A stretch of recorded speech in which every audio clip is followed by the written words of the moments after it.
नमस्ते, good morning, बहुत स्वागत है आपका। आप देख रहे हैं नमस्ते यूपी। आपके साथ मैं हूं ऋतु तिवारी पोखरियाल। बुलेटिन की शुरुआत करेंगे। आज देश भर में मनाया जा रहा है शिक्षक दिवस। राष्ट्रपति द्रौपदी मुर्मू शिक्षकों को करेंगे सम्मानित। विज्ञान भवन में होगा शिक्षकों का सम्मान समारोह। 46 शिक्षकों का राष्ट्रीय पुरस्कार से होगा सम्मान। पीएम मोदी भी सम्मानित शिक्षकों को करेंगे बात। तो वही शाम 4:30 बजे सम्मानित शिक्षकों से पीएम बात करेंगे। तो आज देश भर में टीचर्स डे यानी कि शिक्षक दिवस मनाया जा रहा है। तो इस मौके पर राष्ट्रपति द्रौपदी मुर्मू कई शिक्षकों को सम्मानित करेंगी।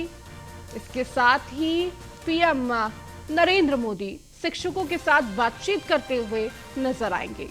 तो विज्ञान भवन में होगा शिक्षकों का सम्मान समारोह। 46 शिक्षकों का राष्ट्रीय पुरस्कार से होगा सम्मान। इसके साथ ही पीएम मोदी भी सम्मानित शिक्षकों से बातचीत करेंगे। और कहीं ना कहीं देखिए, जब शिक्षकों से पीएम बात करते हैं तो आगे आने वाले भविष्य को लेकर किस तरह से तैयारी करा रहे हैं उसका जिक्र होगा।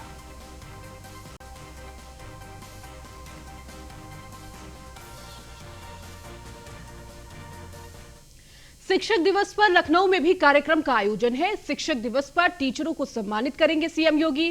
शिक्षकों को राज्य अध्यापक पुरस्कार से करेंगे सम्मानित। बेसिक शिक्षा विभाग के 75 शिक्षकों को देंगे पुरस्कार। तो माध्यमिक शिक्षा विभाग के कई पोर्टलों का करेंगे शिलान्यास। यूपी बोर्ड ने ऑनलाइन व्यवस्था के लिए 5 पोर्टल तैयार किए हैं। वहीं स्कूलों के वास्तु स्थिति जानने के लिए पहचान पोर्टल भी होंगे लॉन्च। तो पोर्टल से माध्यमिक शिक्षा के स्कूलों की मैपिंग की जानकारी मिलेगी। तो पोर्टल से नए स्कूलों को खोलने के लिए मदद ली जाएगी। तो देखिए, शिक्षक दिवस के मौके पर उत्तर प्रदेश में भी शिक्षक दिवस कार्यक्रम का आयोजन किया गया है और 75 जिलों के शिक्षकों को सम्मानित किया जाएगा। तो हर जिले से एक एक शिक्षक को नाम सम्मानित किया जाएगा। तो आपको बता दें, योगी सरकार का शिक्षकों को सम्मान बेसिक शिक्षा विभाग के 75 शिक्षकों को पुरस्कार देंगे। और ज्यादा जानकारी के साथ लखनऊ से हमारे संवाददाता अश्विनी द्विवेदी हमारे साथ जुड़ चुके हैं। अश्विनी, आज पूरे देश में शिक्षक दिवस मनाया जा रहा है और इस मौके पर देश के अलग अलग कोनों में शिक्षक दिवस के मौके पर तमाम कार्यक्रमों का आयोजन किया है। और यही तस्वीर उत्तर प्रदेश की राजधानी लखनऊ में भी देखने को मिलेगी, जहां इस पूरे दिन को लेकर 75 जिलों के 75 शिक्षकों को सम्मानित किया जाएगा। क्या कुछ जानकारी इस पूरे कार्यक्रम को लेकर? बिल्कुल, आज शिक्षक दिवस है। उस मौके पर उत्तर प्रदेश में भव्य कार्यक्रमों का आयोजन किया गया, जहां एक और तमाम मंत्री हैं वो तमाम शिक्षकों के साथ कार्यक्रम करेंगे, वहीं दूसरी ओर मुख्यमंत्री भी एक कार्यक्रम करेंगे। आज इसमें उत्तर प्रदेश के 75 जिले के सिर्फ 75 जो शिक्षक हैं उनको सम्मानित किया जाएगा, जो विषम परिस्थितियों में भी शिक्षा का महत्व जो महत्ता थी उसको बनाए रखा, कम व्यवस्थाओं में बेहतर परफॉर्मेंस किया, ऐसे शिक्षकों को उत्तर प्रदेश सरकार सम्मानित करेगी। साथ ही साथ जो उत्तर प्रदेश में मेधावी हैं, जो विभिन्न बोर्ड से भी आते हैं, उनके जो प्रिंसिपल्स उनके स्कूल के होंगे, लमसम 8 प्रिंसिपल्स हैं जिनको सम्मानित मुख्यमंत्री करेंगे। साथ ही साथ जो आज 14 इंटर कॉलेज और 39 हाई स्कूल गवर्नमेंट कॉलेज की न्यू जो है लोकार्पण शिलान्यास मुख्यमंत्री के द्वारा किया जाएगा। निश्चित तौर पर इसके अलावा 5 पोर्टल बनाए गए हैं जो शिक्षा के क्षेत्र में एक कहीं ना कहीं दूरगामी परिणाम देने वाले हैं, जिसमें पंख और जैसे पहचान जैसे पोर्टल हैं, जो स्कूल्स कहाँ स्थित हैं, शहर से कितनी दूरी पर स्थित हैं और कितने स्कूल वहाँ पर, इस तरीके की जानकारी देंगे। साथ ही साथ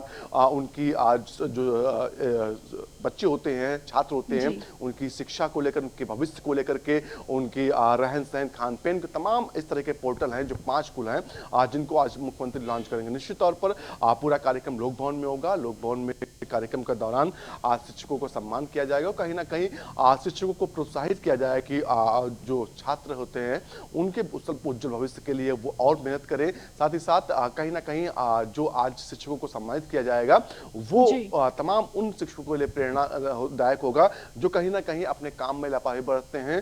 जो शिक्षा उनका जो एक धर्म होता है शिक्षित बच्चों को शिक्षित करना, उससे वो इतर काम करते हैं। देखा जाए तो तमाम शिकायतें आती हैं कि जो शिक्षक होते हैं समय से स्कूल भी नहीं पहुंचते, लेकिन उन ऐसे शिक्षकों के लिए जो आज सम्मानित होने वाले शिक्षक हैं वो कहीं ना कहीं नजीर होंगे, जिसको लेकर के शायद उत्तर प्रदेश की जो शिक्षा व्यवस्था है और बेहतर हो। जी बिल्कुल अश्विनी, और देखिए कहीं ना कहीं एक उदाहरण के तौर पर, एक प्रेरणा के तौर पर ये शिक्षक नजर आएंगे जब आज इन्हें सम्मानित किया जाएगा। अश्विनी, और देखिए हम ये जानते हैं कि सीएम योगी आदित्यनाथ शिक्षा को लेकर बेहद संजीदा है और इस दौरान उन्होंने किस तरीके से छात्रों से बात की, विद्यार्थियों से बातचीत की और लगातार शिक्षकों से भी बातचीत करते हुए नजर आते हैं सीएम योगी। किस तरह से शिक्षा को आगे बढ़ाया जाए, किस तरह से टीचर्स और बच्चों के बीच तालमेल बैठाई जाए और पढ़ाई के दौरान क्या कुछ किया जा रहा है उसकी भी जानकारी समय समय पर लेते रहते हैं। और शायद यही वो मौका है, इस दौरान सीएम योगी आदित्यनाथ शिक्षकों को सम्मानित करेंगे और ये एक भव्य कार्यक्रम का आयोजन किया जा रहा है। बिल्कुल, मुख्यमंत्री 2017 में जब उन्होंने बतौर मुख्यमंत्री काम शुरू किया था, उन्होंने कुछ क्षेत्र दिन पर काम किया। चिकित्सा और शिक्षा पर उन्होंने बेहतर काम करने की कोशिश की, क्योंकि ये दोनों चीजें हैं जो मूलभूत आवश्यकताएं व्यक्ति की होती हैं। बच्चा जब छोटा होता है तो उसको चिकित्सा की भी आवश्यकता होती है और शिक्षा की भी आवश्यकता है। तो कहीं ना कहीं अगर ये दोनों चीज बेहतर होंगी तो उत्तर प्रदेश या देश का जो भविष्य होगा वो उज्जवल होगा। उसको लेकर के जब पहले तो स्मार्ट स्कूल बनाने के लिए कहा, साथ ही साथ आज जो तमाम विधायक मंत्री थे, अपने सांसद थे, उनसे एक अनुरोध किया कि स्कूलों को गोद ले। हालांकि सभी स्कूलों की गारंटी नहीं ली जा सकती, लेकिन तमाम ऐसे स्कूल हैं जिनका कायाकल्प हुआ। लखनऊ की बात करें, लखनऊ में एक अमीनाबाद क्षेत्र पड़ता है जहां पर एक स्कूल था जो सरकारी स्कूल था, लेकिन उसकी व्यवस्थाएं बेहतर नहीं थी। यही के एक एडीसीपी लेवल के अधिकारी हैं, उन्होंने उसको गोद लिया और आज वो स्मार्ट क्लास के रूप में संचालित हो रहा है। निश्चित तौर पर ऐसे तमाम स्कूल थे, तमाम शिक्षक थे जो बेहतर करना चाहते थे, लेकिन कहीं ना कहीं गवर्नमेंट की ओर से उनको सुविधाएं नहीं मिल रही थी, तो सरकार ने उनको सुविधाएं दी और आज बेहतर परफॉर्मेंस उत्तर प्रदेश के तमाम शिक्षक दे पा रहे हैं। और जो शिक्षा व्यवस्था थी वो कहीं ना कहीं पटरी पर लाने की कोशिश की जा रही है। हालांकि प्राइवेट स्कूल बहुत है, लेकिन गवर्नमेंट की जिम्मेदारी होती है कि सभी को शिक्षा दी जाए और मौलिक अधिकार सभी का होता है कि शिक्षा ली जाए। तो ऐसे में आज जो सरकारी स्कूल है उनकी दशा बेहतर की जाए, इसको लेकर के लगातार प्रयास हो रहे हैं, चाहे वो शिक्षक भर्ती को लेकर के हो या फिर जो स्कूल की सुविधाएं होती है, मिड डे मील से लेकर के तमाम अन्य स्कूल का बस्ता हो या फिर किताबें हो या उनकी ड्रेस हो, तमाम चीजों को लेकर के व्यवस्थाएं की जा रही। साथ ही साथ उत्तर प्रदेश गवर्नमेंट ने एक नई और पहल शुरू की थी, क्योंकि अक्सर देखा जाता था कि ड्रेस खरीदने में घोटाले होते थे, जो किताबें खरीदने में घोटाले होते थे। तो अब उत्तर प्रदेश सरकार ने नया तरीका निकाला कि जो पैसा जाना है वो अभिभावकों के खाते में सीधे जाए, जिससे दो फायदे होंगे। एक तो इल्जाम नहीं लग पाएगा कि घोटाला हुआ, दूसरा ये कि अपने हिसाब से वो जो चाहते हैं, जैसा बेहतर चाहते हैं वैसी चीज खरीद पाएंगे। निश्चित तौर पर ये सुविधाएं छात्रों के लिए हितकारी है, साथ ही साथ जो शिक्षा विभाग के लिए बेहतर है, क्योंकि देखा जाता था कि लंबा समय होता था जो किताबें, जूते और इनको बांटने में लग जाता था, जिससे शिक्षा कार्य जो है वो प्रभावित होता था। जी ठीक है अश्विनी, बहुत बहुत शुक्रिया इन तमाम जानकारियों को देने के लिए। बढ़ेंगे आगे। शनिवार और रविवार 2 दिनों तक सीएम योगी पश्चिम यूपी के दौरे पर रहे। अपने दौरे के दूसरे दिन सीएम योगी ने रामपुर में फिजिकल कॉलेज मैदान में 72 करोड़ की योजनाओं का शिलान्यास और लोकार्पण किया। इसके बाद जनसभा को संबोधित करते हुए बिना नाम लिए इशारों ही इशारों में आजम खां और समाजवादी पार्टी को निशाने पर लिया। सीएम योगी ने कहा कि अभी तक रामपुरी चाकू का गलत इस्तेमाल हो रहा था, भाजपा सरकार ने रामपुरी चाकू का सही इस्तेमाल किया है। अब रामपुर जनपद विकास की राह पर सरपट दौड़ेगा।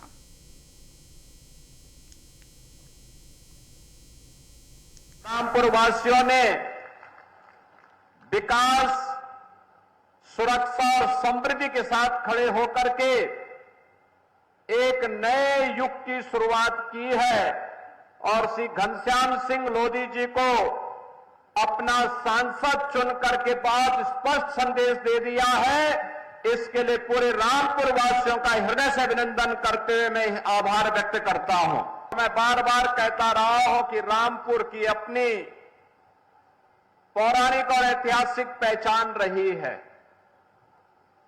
इस पहचान को हर हाल में बनाए रखने की आवश्यकता है।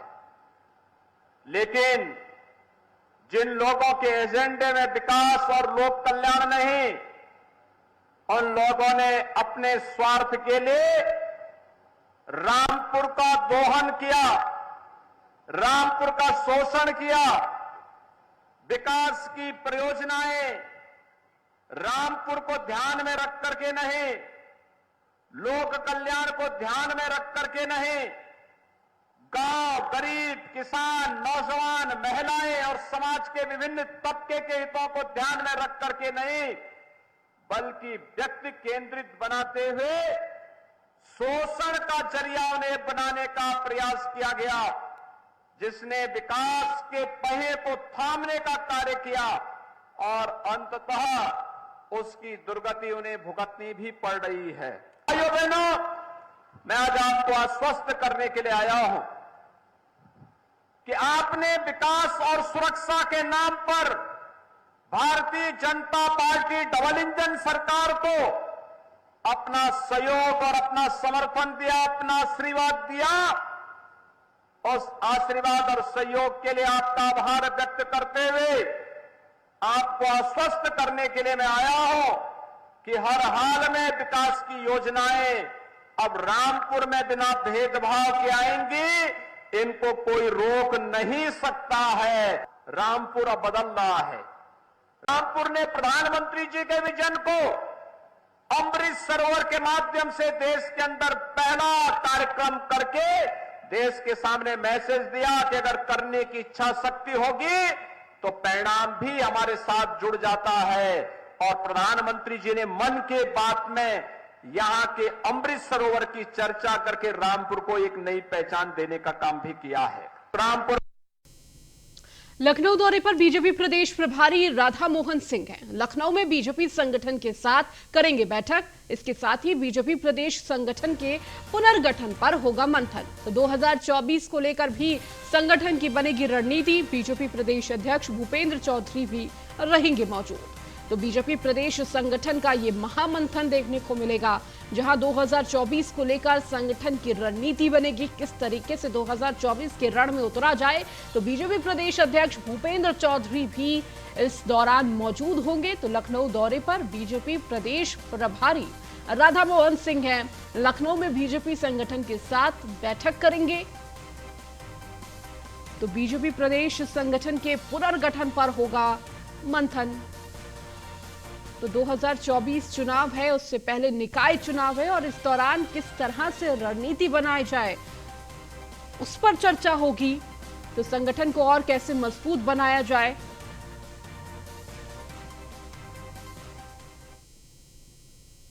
लखनऊ में धर्म छिपाकर युवती से विवाह करने और उस पर धर्मांतरण का दबाव बनाने का मामला सामने आया है, जिसके बाद युवती ने आरोपी युवक के खिलाफ पुलिस में मुकदमा दर्ज कराया। पीड़िता की माने तो आरोपी ने अपना नाम अर्थव बताकर से शादी की और घर ले जाने की बजाय अलग से अपार्टमेंट लेकर उसके साथ रह रहा था और इस बीच आरोपी ने उसके साथ शारीरिक संबंध बनाए। युवती ने बताया कि शादी के कुछ दिन बाद उसे पता चला कि आरोपी का मुस्लिम समुदाय से है और उसका नाम फैजल है। आरोप है कि सच्चाई सामने आने के बाद आरोपी ने युवती पर धर्म परिवर्तन के लिए दबाव बनाया और युवती ने मना करने पर पहले उसका अश्लील वीडियो बनाया और जिसे वायरल करने की धमकी दिया और फिर उसे जान से मारने की धमकी दी। फिलहाल पुलिस ने आरोपी को गिरफ्तार कर लिया है और उससे पूछताछ की जा रही है।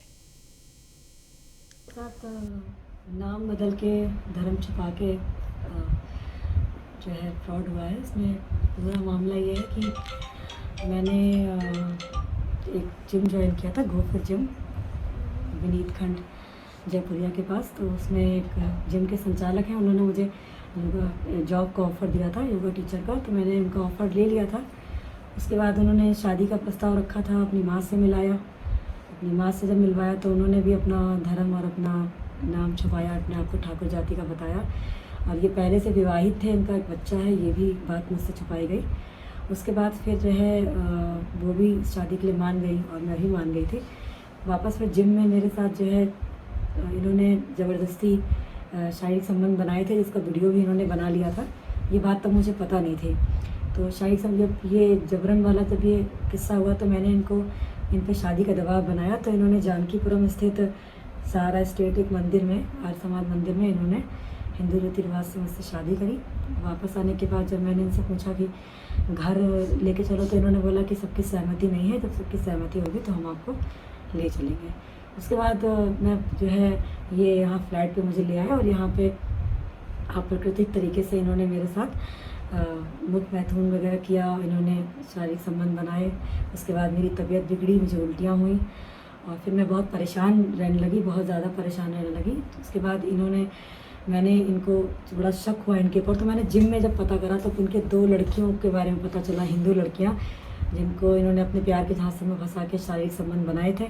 उसके बाद इन पर मुझे शक हुआ कि इनका मोबाइल मैंने देखा तो उसमें वीडियो भी था जो इन्होंने बनाया था, निर्वस्त्र जो जिम का वीडियो था। तो मैंने जब इनसे पूछा तो उस पर ये भड़क गए, मारपीट गाली गलौज की और मुझसे बोला कि हाँ मेरा नाम फैसल अहमद है और मैं मुसलमान हूँ। और साथ गाजियाबाद की क्राइम ब्रांच और कविनगर पुलिस के झारखंड तस्करी कर लाई जा रही 1 करोड़ रुपए की कीमत की अफीम समेत अंतर्राज्यीय गिरोह के 5 तस्करों को गिरफ्तार किया है। पुलिस ने कार में तस्करी कर लाई जा रही अफीम को पकड़ा है। पुलिस पूछताछ में इन लोगों ने बताया कि ये लोग झारखंड के रहने वाले हैं।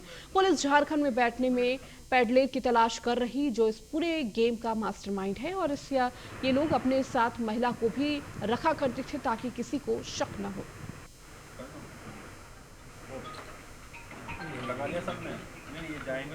शासन द्वारा चलाए गए अवैध ड्रग्स और अवैध शराब के अभियान में गाजियाबाद की क्राइम ब्रांच ने बड़ी उपलब्धि हासिल करी है, जिसमें कि 5 अंतर्राज्यीय अफीम तस्करों को गिरफ्तार करा है। ये मैनुअल इनपुट पे क्राइम ब्रांच ने काम करा है, जिसमें कि इसमें विवेक गुप्ता नाम के एक कुरियर को हमने गिरफ्तार करा है, जो कि लातेहार के रहने वाले हैं और अपने आप को ग्रेजुएट पास बताते हैं। इनके साथ में इनकी बहन भी आया करती थी, जो कि ट्रेन में इस बार इन्होंने तस्करी कर रहे थे ताकि लोगों को शक ना हो कि महिला के होने के साथ में कि कोई ड्रग्स भी लेकर आ सकता है। उसके बाद ये आगे श्याम बिहारी नाम के एक व्यक्ति हैं जो कि बरेली के रहने वाले हैं। इन्होंने वो ऑर्डर प्लेस करा था और आगे जाके ये बता रहे हैं कि वहाँ पे दिल्ली में, उत्तराखंड में, हरियाणा में और पंजाब में वहाँ पे कुछ सरदार लोग आते थे जिसको कि ये लगभग 1 लाख रुपए किलो बेच दिया करते थे। पूछताछ में उन्होंने बताया कि श्याम बिहारी जो अपना ऑर्डर प्लेस करते थे वो शासन। अमरोहा के जोया सीएचसी में एक्सपायरी दवाइयों का ढेर मिला है। जहां कुछ एक्सपायरी दवाइयां देखी गई तो वहीं कुछ खाली रैपर भी बरामद हुए हैं। कूड़े के ढेर में एक्सपायरी दवाइयों का वीडियो सोशल मीडिया पर वायरल हो रहा है, जहां जोया सीएचसी एक्सपायरी दवाइयों का ढेर पड़ा हुआ है।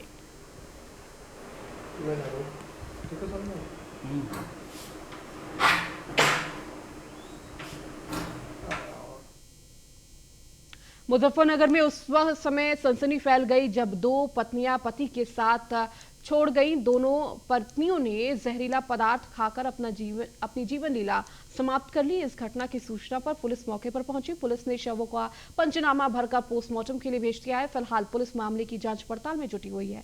वहीं मृतक महिलाओं के पति जावेद की माने तो काम को लेकर वह खुद आत्महत्या करना चाहता था, लेकिन अचानक ही उसकी दोनों पत्नियों ने जहरीला पदार्थ खाकर आत्महत्या कर ली। पति ने एआरटीओ द्वारा अपने कैंटर को सीज किए जाने के बाद घर में हुई आर्थिक तंगी को घटना की वजह बता रहा है।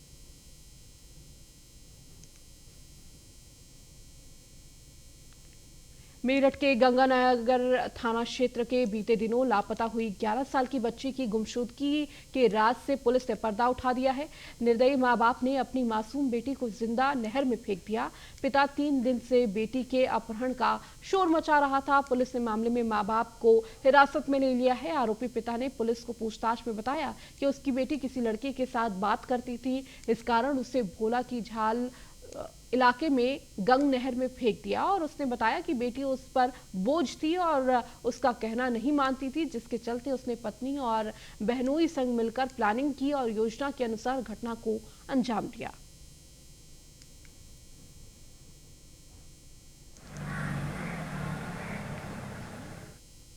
गाजियाबाद में गणेश उत्सव को लेकर दो समुदाय में नोकझोंक का मामला सामने आया है। मामला गाजियाबाद के नंदग्राम थाने क्षेत्र के नई बस्ती का है, जहां आरोपी ताहिर ने पंडाल में जाकर उत्पात मचाया। सूचना पर पुलिस मौके पर पहुंची और एक ताहिर नाम के शख्स को हिरासत में लिया। बताया जा रहा है कि जब से पंडाल लगा था तभी से ताहिर अपने गुंडों के साथ लगातार धमका रहा था कि इस पंडाल को यहां से हटा लो, यहां भजन कीर्तन मत करो। मामले को देखते हुए पुलिस भी मुस्तैद हो गई और आगे की कार्रवाई में जुट गई।